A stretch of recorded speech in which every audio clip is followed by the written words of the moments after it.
kulan wacan oo wanaagsan daawadayaal meel kastoo dunida aad ka joogtaan waa mar kale iyo xubinteennii faaqidaada waxaana qodobada wararkeena diiradda aan ku saari doonaa maamulka Muuse Biixi ayaa ciidamo xoogan waxay soo dhabeen xuduudka og halkaas oo ciidamo maalin hore laga bixiyay magaalada Laascaanood ay ku sugan yihiin waxa kale qodobkana wararkeena aan ku soo qaadan doonaa Cabdi Madoobe ayaa saaka hanjabaad xoogan xalay uu u diray maamulka SLM wuxuuna sheegay in ay qabsan doonaan magaalada Burco sidoo kale wararku waxay sheegayaan beesha ogaadeen in ay ayadana dhinac ka soo hanjabtay dagaalkana ay soo gali doonto hadii laga maarmi waayo qodobadaas iyo kuwa kale oo faahfaahsan ayaan barnaamijkeena ku qaadaa dhigi doonaa rabbi haduu idmo dhinacayga midig waxa fadhiya saaxiibkay Gooni oo isha ku hayay barnaamijkan noona falanqaydana Gooni oo soo dhawow marka hore maamulka Muuse Biixi ciidamo aad u xoog badan ayay soo bandhigeen kuwaas oo magaalada og lagu soo ururiyay waxayna mar labaad qorsheynayaan in ay weerar xoogan ay ku soo qaadaan meesha marka horeba laga kiciyay Gojacate sida aragtaa horta maada waa maadsan tahay arintan nuuxtaani iyo ciidamadiisa iyo wasiirkaahin iyo xildhibaanada waxay soo gaareen meesha la yiraahdo og halkaas ayaan ciidamo dhowr boqol gaaray lagu soo bandhigay oo tababar inay soo dhameystaan lagu sheegay marka waxa shalay imaaday Faysal Cali Waraabe iyo rag kale imaaday ayagoo markaas ayaguna sheegay in dagaal gali doonaan marka Soomaaliland waxay dhoolo tus ay u badan yihiin maadaama maalin ka dambeysay ciidamo soo bandhigayaan saraakiil la soo bandhigay wasiirra la keenay xildhibaana jid hore tagay waxaas oo dhan waa iska bool xofto laakiin ciidamo way keeneen dagaalna way rabaan inay galaan laakiin maxaa ka horeeyay waa isii qaatumo halganka soo gashay dagaalkii ay ku jirtay 7 bilood ilaa 8 bilood ay ku jirtay meesha la isla soo gaaray heerka ay baasha marayso waa loo jeedaa Muuse Biixi waxa lagu sheegay maalintu og soo gaaray ilaa hadda in xaaladiisa caafimaad ay soo wanaagsaneen xataa talada hadda dalka maxalliga nimanka reer Soomaaliland taladooda xataa waxba kuma laha oo asagu wax banaan joog ayuu ka yahay maadaama xaaladiisa caafimaad ay wanaagsaneen ma barashar ba ku dhaca maskaxda miyaa la tahay barashar uu ka qaado wixii rin oo kooma inuu galay ku dhawaad markuu arkay ciidamada kala farxaday gaadiidka waa weynaa oo meesha joogin BM-yada la waayay wixii dhan oo maqan in kaariyaashii malahan maxalla maxaabiistii nuuxtaan maxalla asaga bis oo wargeys ku sugnaa ayaa ka badbaaday saraakiisha kale gudaha la dhigay way xirayeen qaar dhintay qaar dhaawacmay ilaa 400 oo meed ah ayaa maxalla la soo aruurinay ilaa hadda duurka laga aruurinay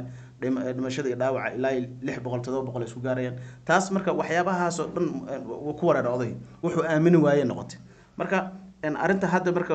hada qorshaha jiro iyo nuuxtaani imaatinkiisa waxay keenaysaa in dagaal u diyaar garoobaan isii qaatumana mar hore diyaar garowday waxay sheegtay in guumeys aysan controlkooda ahayn Cabdi Madoobe wuxuu sheegay in guumeys controlkooda saxda u yahay Burco duleedkeeda in liban gaatama meesha la yiraahdo ayuu yiri controlkeena saxda ah ama xuduudka Soomaaliland ala wadaagna waa halkaas uu yiri marka labada dhinacba dagaal ay isugu hajabayaan nuuxtaani ciidamada faraha badan oo soo bandhig waa aragnay waxa waa dadka bilowga muuqaalka ay ku daawadeen sida marka ay ku bilawnay marka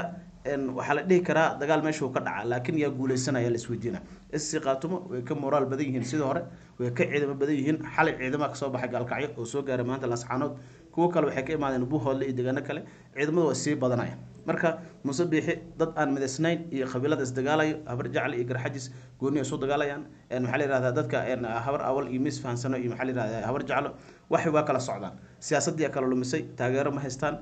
jabhad gacan wax ku jirto waa aragtay jabhada kale SNM iyo wax kale la sheegay gacan wax lagu dagaalay la sameeyay marka Muuse asaga xaaladiis halis tahay ciidamo aan qalbiga ka midaysnayn dagaal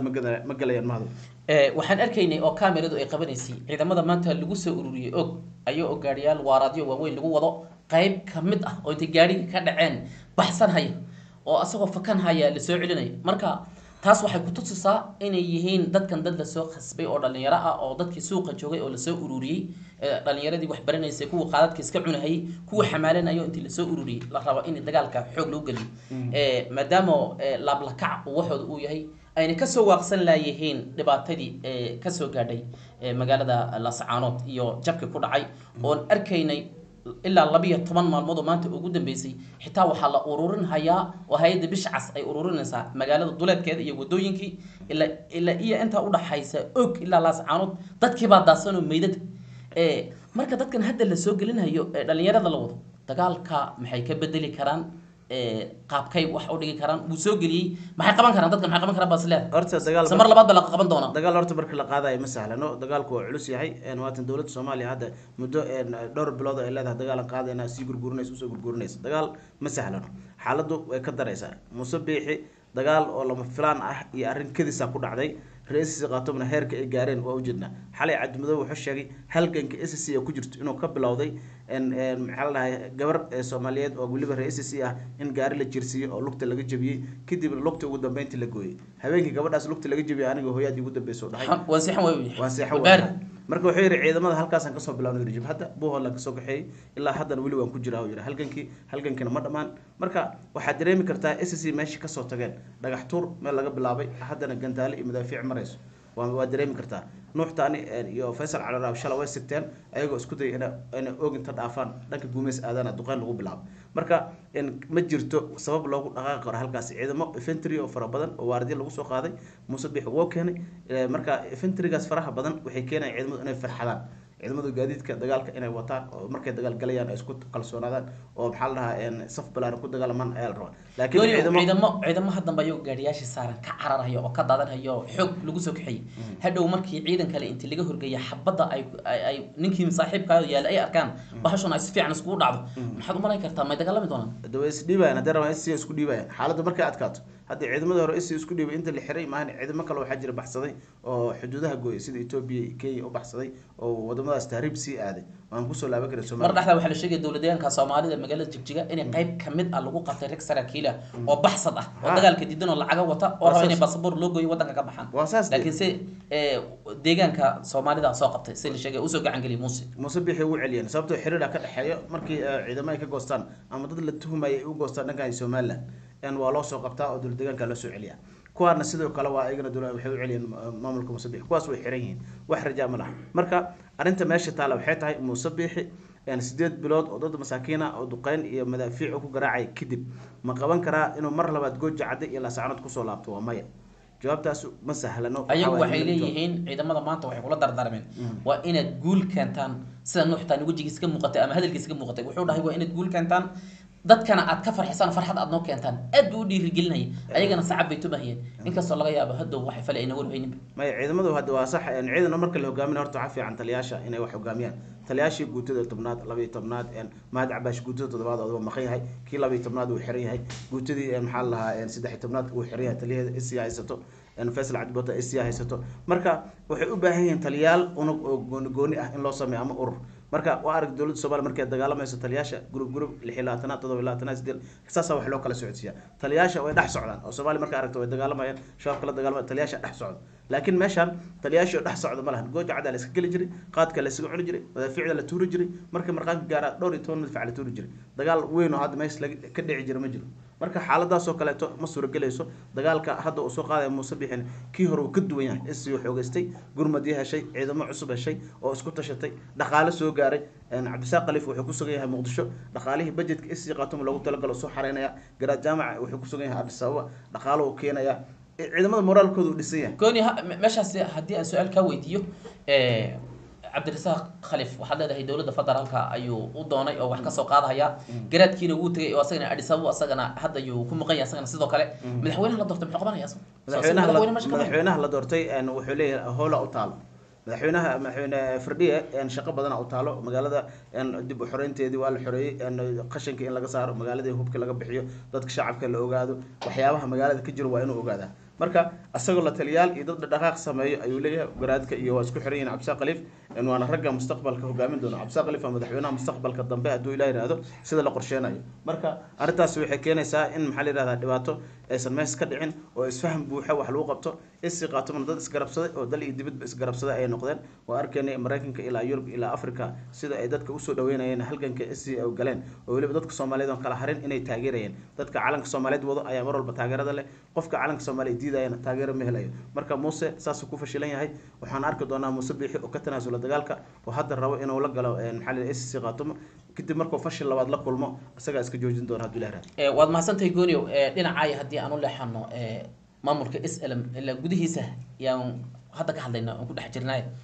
jabhadii awal oo foreign uu hogaaminayay xaggay ku dhibacday ma heshiis bay qaateen misena weli dagaalkii bay ku jiraan jabhadii oo fareen weli waxay ku sugan yihiin meeshoodii waxayna sheegeen inay dagaal geli doonaan waxaa socotay waalmaan oo Cabdiraxmaan Ciro loo diray inuu la dhexaadiyo jabhada boort saaran oo soo dejiyo arrintaas laguma guuleysan jabhaduna weli waxay ku adkaysanayaan Musabix inaan la aamini karin doorasho inuusan qabanaynin inuu yahay nin dhib badan oo dhiig yacab ah oo dadka reer SSC burburiyay oo garxajiska burburiyay haddana uu maxaa la u dhundulay mar labaad inuu wax burburiyo marka waxay leeyahay Muuse anagu ma aamini karnay qorshihiisana ma aaminayne nadaaya oo faraha naga qaada inta aan anagu aan ka gaarayno ama Musabix aan ka soo qabanayno ama dal ka saarayno doorasho xor iyo xalaal aan ka qabanayno marka jabhadaasi weli laguma guuleysan sideeda ay u soo taagan tahay isqabqabsigii iyo muranka ka dhex jirayna gudaha maxalli Soomaaliya woo socda waxaan u maleynaa in hadda xaalad halis ah markaas meesha ka imaan doonto gooni wararba waxay sheegayaan in ofwareen lagu baaqay beeshiisa waliba oo maamulka amar ka imaaday inuu wadanka iskaga baxo sida uu dhaqsiya badan oo iskaga dhoofo transportkii uu ku bixi lahaana waa loo diyaariyay ciidankan kale u watana inay isku soo dhiibaan ayagana maamulka arrimahaas maxaa ka jira taasoo kale de fashil ay keenaysaa oo fareen hadii maanta la yiraahdo waa lagu bixinaa dibadda lagu dirayaa lacagtina waa diyaar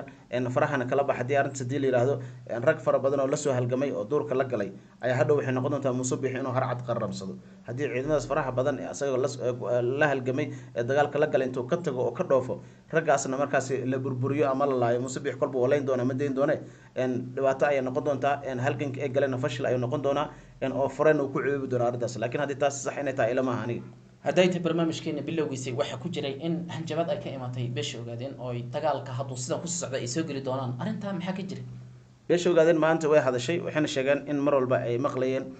harti iyo waxa haystay isaaq arrinta markay muddo fara badan ay socotay in lagu soo daray beesha ogaadana ku jirto inay soo noqotay Liverpool ku jiro rag kale ku jiro waxyaabahaas oo dhan suuragal ma aha marka arrintaas waxay sheegeen inay ceeb ku tahay reer Soomaaliland hadda wix ka dambeeyana hadeeba daaroodka badiyeen in ayagoo beesha ogaadeen ah oo beesha daarood ah inay gali doonaan dagaalka isii qaatumana ay garab siin doonaan taas ayay markaas ku dhawaaqeen rag fara badan oo mas'uuliyiin ayaan u hadlay ayagoo sheegay in mar dhow laga